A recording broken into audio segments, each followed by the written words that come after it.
কে তোমরা? এই প্রশ্ন তো আমাদেরও, কারণ তোমরা আমাদের রাজ্যে প্রবেশ করেছো। লক্ষণ,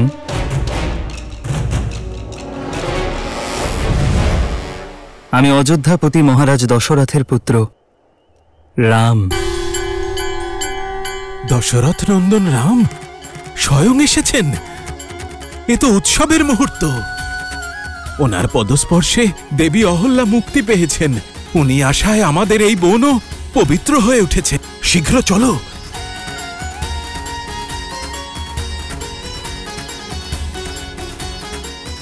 শ্রীরাম, শ্রীরাম, শ্রীরাম।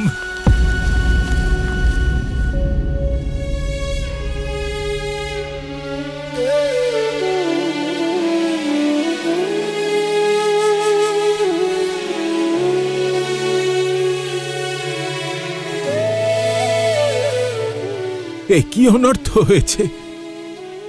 অযোধ্যার শৃঙ্গার সন্ন্যাসীর গেরুয়া বসন ধারণ করেছে। এই বেশ ধারণ করার জন্য আমি কি আপনার অতিথি নেই নিষাদরাজ?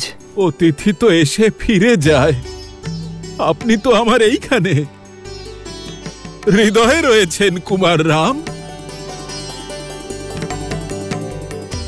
আপনি যদি আমাকে মনে ধারণ করেন তাহলে আপনার স্থানও আমার হৃদয়।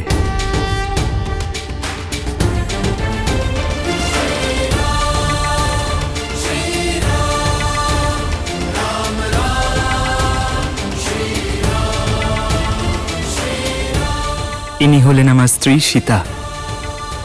প্রণাম দেবী। আর ইনি আপনার ছায়া সঙ্গী অনুজ লক্ষণ। আপনাকে স্বাগত জানাই ভ্রাতা। আপনাকে অসংখ্য ধন্যবাদ। কতদিন ধরে আপনার দর্শন অভিলাষী ছিলাম, কিন্তু আপনি এই সন্ন্যাসীর বেশ ধরে আসবেন এটা আশা করিনি। এ কি আপনার নতুন কোনো লীলা শ্রীরাম? লীলা তো কুমার ভরতের মা দেবী কৈকেয়ীর কুহক দাদা। মহারাজ দশরথকে বাধ্য করেছেন দাদাকে 14 বছরের বনবাস আর নিজের পুত্রকে, নিজের ভরতকে রাজ সিংহাসন দেওয়ার জন্য। লক্ষণ, যথাজ্ঞা দাদা। যা স্বয়ং বিধাতা লিখেছেন তার জন্য মা কৈকেয়ীকে কেন দোষ দিচ্ছ?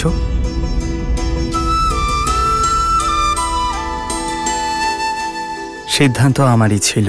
আপনার এখানে আসার এই সিদ্ধান্তে আমরা সকলে ধন্য হয়েছি। এবার আমরা আপনাদের সকলের সেবা করার সুযোগ পাব। আপনি আপনার 14 বছরের বনবাস এখানেই কাটান। এই রাজ্য আর এই নিষাদ রাজ সবই তো আপনারই শ্রীরাম। আপনার প্রেম এবং স্নেহ আমাকে অভিভূত করেছে, কিন্তু প্রতিশ্রুতি অনুযায়ী এই 14 বছরের বনবাস আমাকে বনে বনে ঘুরেই কাটাতে হবে, কোনো রাজ্য বা নাগরিকের কাছে নয়। কিন্তু কিভাবে শ্রীরাম? এই স্থান যতটা সুন্দর আর মনোরম ততটাই ভয়ানক। হয়তো আপনি শোনেননি। থাকার জন্য ভয়ঙ্কর। আমি অযোধ্যার রুদ্র, আমি শঙ্কর।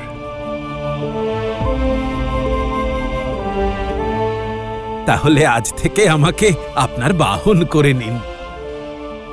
আপনাকে পথ দেখাতে দেখাতে আমিও আমার লক্ষ্যে পৌঁছে যাব।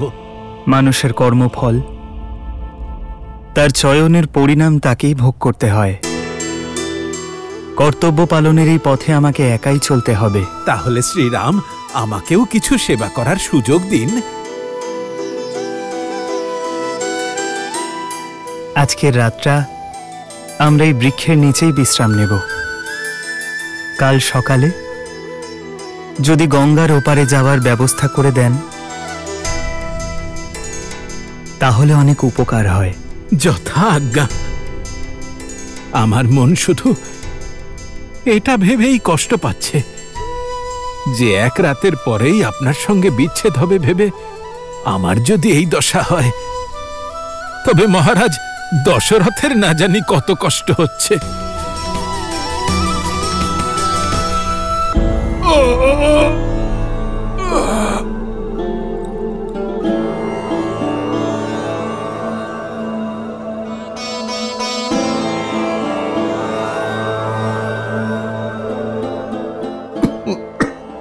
আমি সব চেষ্টা করে দেখেছি, কিন্তু মনের শান্তি মহারাজ একমাত্র স্বয়ং মন থেকেই পেতে পারেন।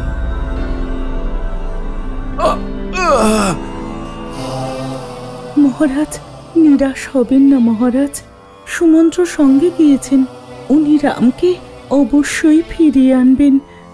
হ্যাঁ মহারাজ, ভাগ্য অযোধ্যার ওপর এত বড় অভিশাপ ডেকে আনবে না।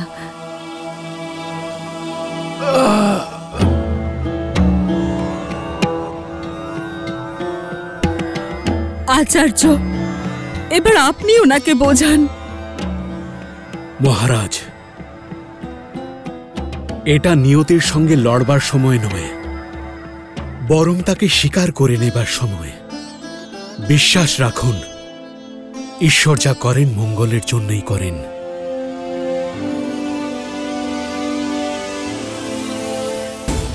দশরথ, আমার অভিশাপ সত্য হয়েছে। তুমি তোমার পুত্রের শোকে মৃত্যুবরণ করবে দশরথ। মহারাজ, চিন্তা করবেন না মহারাজ, সব ঠিক হয়ে যাবে। কিচ্ছু ঠিক হবে না, এই ভয়ই তোমার প্রাণ নিয়ে নেবে। ইনি ওই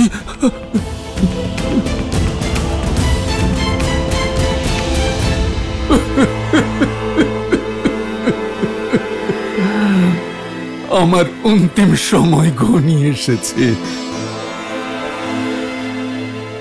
আসবে না আমার রাম। বহু বছর পূর্বে আমার করা পাপের আগুনে আমার জীবনের সমস্ত পুণ্য পুড়ে ছাই হয়ে গেছে। আপনি দেখছেন তো গুরুদেব, সেই অভিশাপ এবার সত্যি হতে চলেছে। আর আমি কিচ্ছু করতে পারছি না গুরুদেব, কিচ্ছু করতে পারছি না। মহারাজ, কেমন অভিশাপ? এ হলো রামের জন্মের পূর্বের কথা। শব্দভেদ।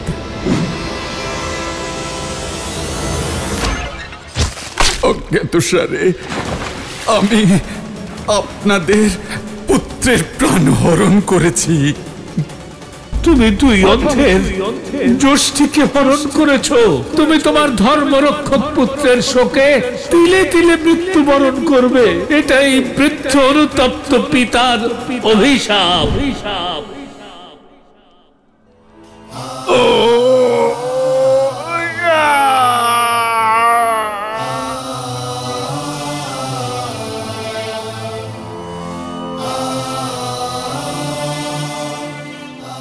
সেই অভিশাপের সর্প এবার আমায় দংশন করবে সুমিত্রা। মহারাজ, ধৈর্য ধরুন।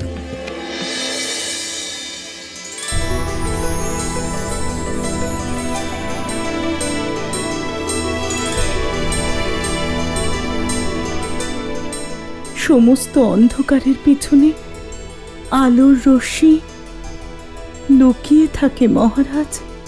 নিরাশ হবেন না আর্য, এ কথা ভুলে যাবেন না যে সেই অভিশাপ আপনার বরদান হয়ে এসেছে।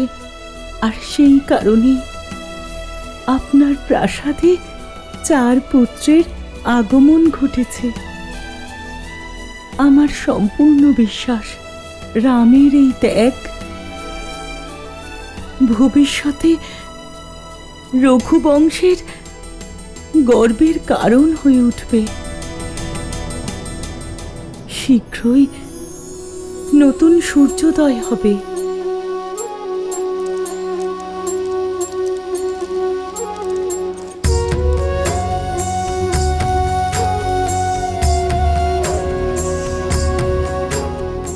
নতুন শুভারম্ভ, নতুন কাহিনী।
এক বনবাসের এই পাদুকার আর প্রয়োজন নেই।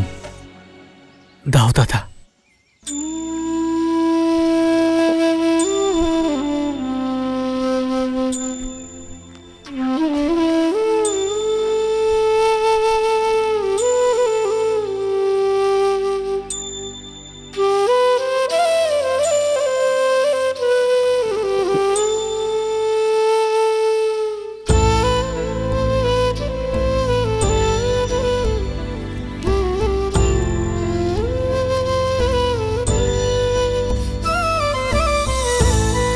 শ্রীরাম এই বেশে পাদুকা ছাড়া এই ঘন বনে 14 বছর কি করে কাটাবেন? আমার তো এটা ভেবেই ভয় করছে। আমি কেবল বস্ত্রই নয়, আমার সমগ্র জীবনশৈলী, আমার জীবনের পথও বদলে ফেলেছে নিষাদরাজ। সেই বরই পেয়েছি। রাজকুমার সাধারণ মানুষের সঙ্গে মেশার সুযোগ পায় না, কিন্তু এখন আমি সাধারণ প্রজার মতোই সকলের সঙ্গে মিলেমিশে জীবনের সত্য খুঁজব। একজন বনবাসীর জীবন কাটিয়ে পিতার প্রতিশ্রুতি রক্ষা করব।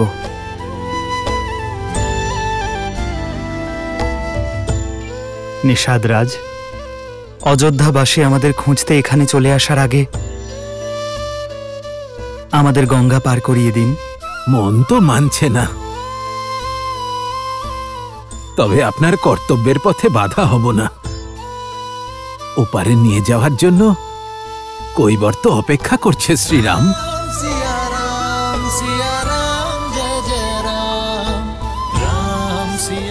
এদিকে শ্রীরাম ধর্মের পথ অনুসরণ করছিলেন, ওদিকে রাবণ গ্রহণ করেছিলেন অধর্মের পথ। দশানন, তুমি আর তোমার পুত্র পাতাল লোকে যেতে পারবে না।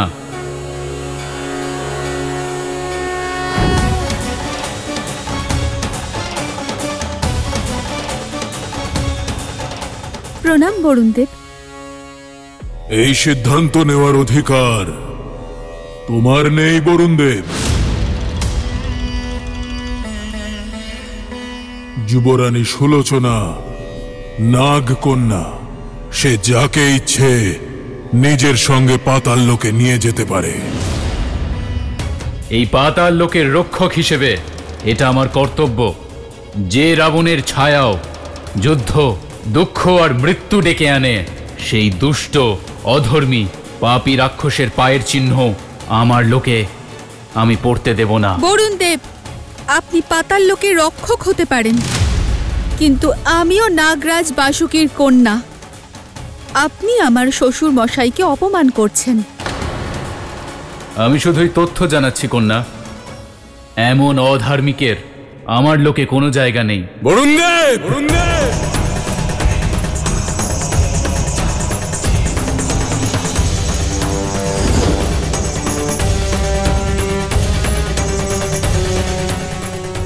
মনে হচ্ছে নিজের পিতার সম্মান রক্ষার যুদ্ধ আমাকে পাতাল লোকের দ্বার থেকেই আরম্ভ করতে হবে। নিজের কর্তব্য পালনের জন্য যদি আমাকে যুদ্ধ করতে হয় তবে আমি রাজি।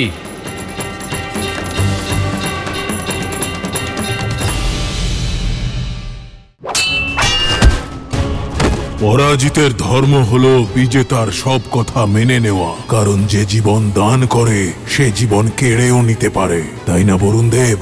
তাই নিয়মানুসারে তুমি আর আমাদের বাধা দেবে না।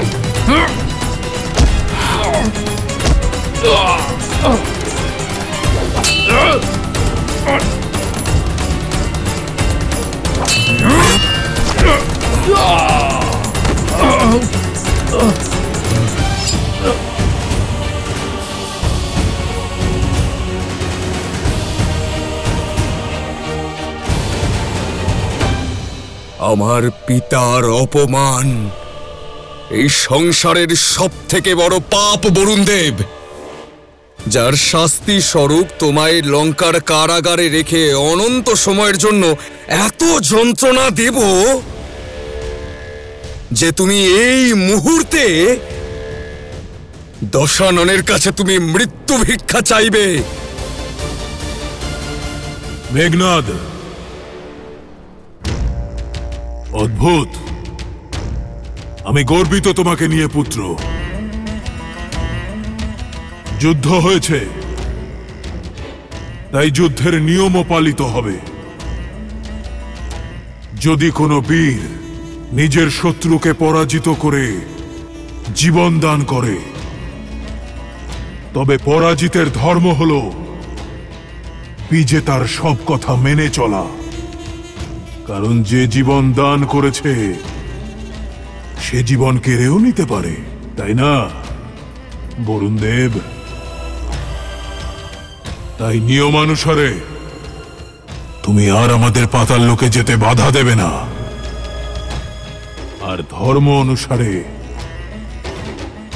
তুমি এই পাপী অধার্মিক রাবণের লঙ্কাকে, যা চারদিক থেকে জল দিয়ে ঘেরা, তাকে রক্ষা করবে, যেন কোনো শত্রু লঙ্কায় প্রবেশ করতে না পারে। মা সুলোচনা, নিয়ে চলো আমাদের পাতাল লোকে। বিদ্যুৎ জিহ্বার অধ্যায় শেষ করার সময় হয়েছে।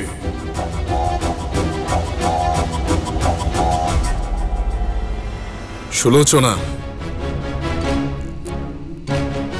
আমার পিতা এবং এই লঙ্কার সম্মানের প্রশ্ন এটা। তোমার শ্বশুর এবং শ্বশুরালয়ের সম্মান রাখো।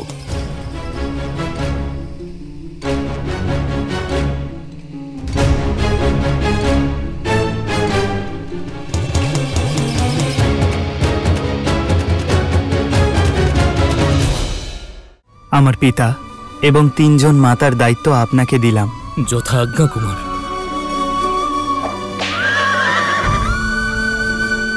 যাও, মন্ত্রী সমন্ত্রর সঙ্গে অযোধ্যা ফিরে যাও।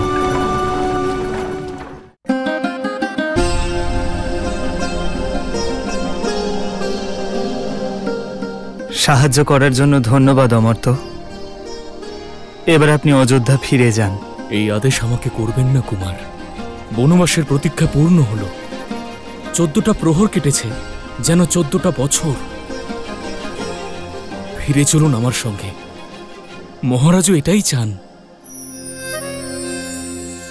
পথ যদি সত্যের হয় তাহলে অজুহাত খুঁজতে নেই অমর্ত্য। রঘুকুলের নিয়ম ভঙ্গ করে আমি আমার পিতার কাছে তো ফিরে যেতে পারবো, কিন্তু পূর্বপুরুষদের কি করে মুখ দেখাবো? দেবী সীতা,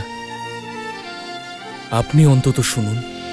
মহারাজের আশা আপনি অন্তত আমার সঙ্গে ফিরে যাবেন।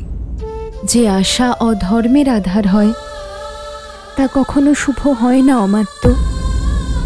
আর আমার ধর্ম তো 7 পাকে ঘোরার সময়ই শ্রীরামের ধর্মের সঙ্গে জুড়ে গিয়েছিল। এবার আপনিই বলুন, আমি এক ধর্ম ত্যাগ করে অন্য ধর্ম কি করে পালন করব? আমি জানি পিতা অত্যন্ত ব্যথিত,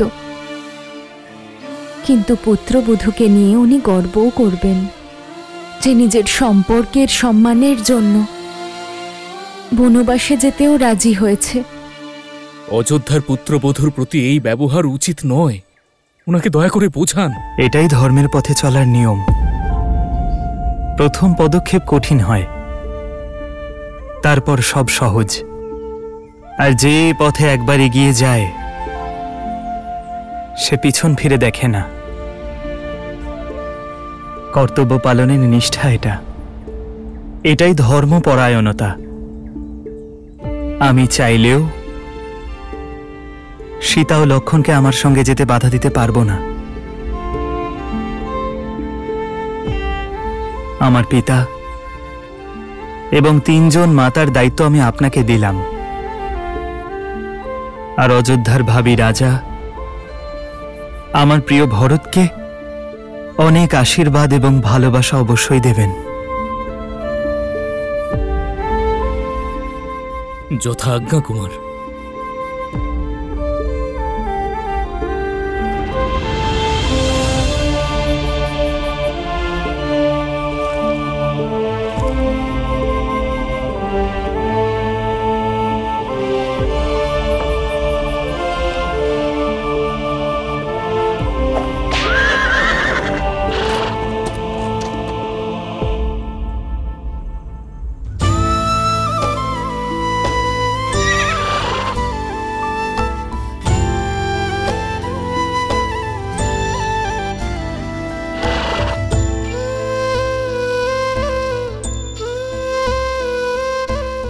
যাও, অমর্ত্য সুমন্ত্রের সঙ্গে অযোধ্যায় ফিরে যাও। उपवन का भ्रमण कराते, गंगा का जल पान कराते, नियति कैसी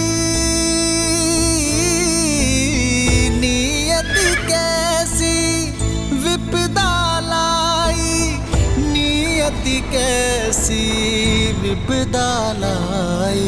राम सिया राम जय जय राम, राम सिया राम जय जय राम। আপনি আমাদের গঙ্গা পার করে দিন। আপনি আপনার চরণ স্পর্শ করতে না দিলে আমি আমার নৌকাতে আপনাকে বসতে দেব না। সুমন্ত্র এসে গিয়েছে। আমার রামকে এনেছো তো? কোথায় ওরা 3 জন? ক্ষমা করবেন মহারাজ, প্রথমবার এই সুমন্ত্র অসফল হয়ে ফিরেছে। রাম!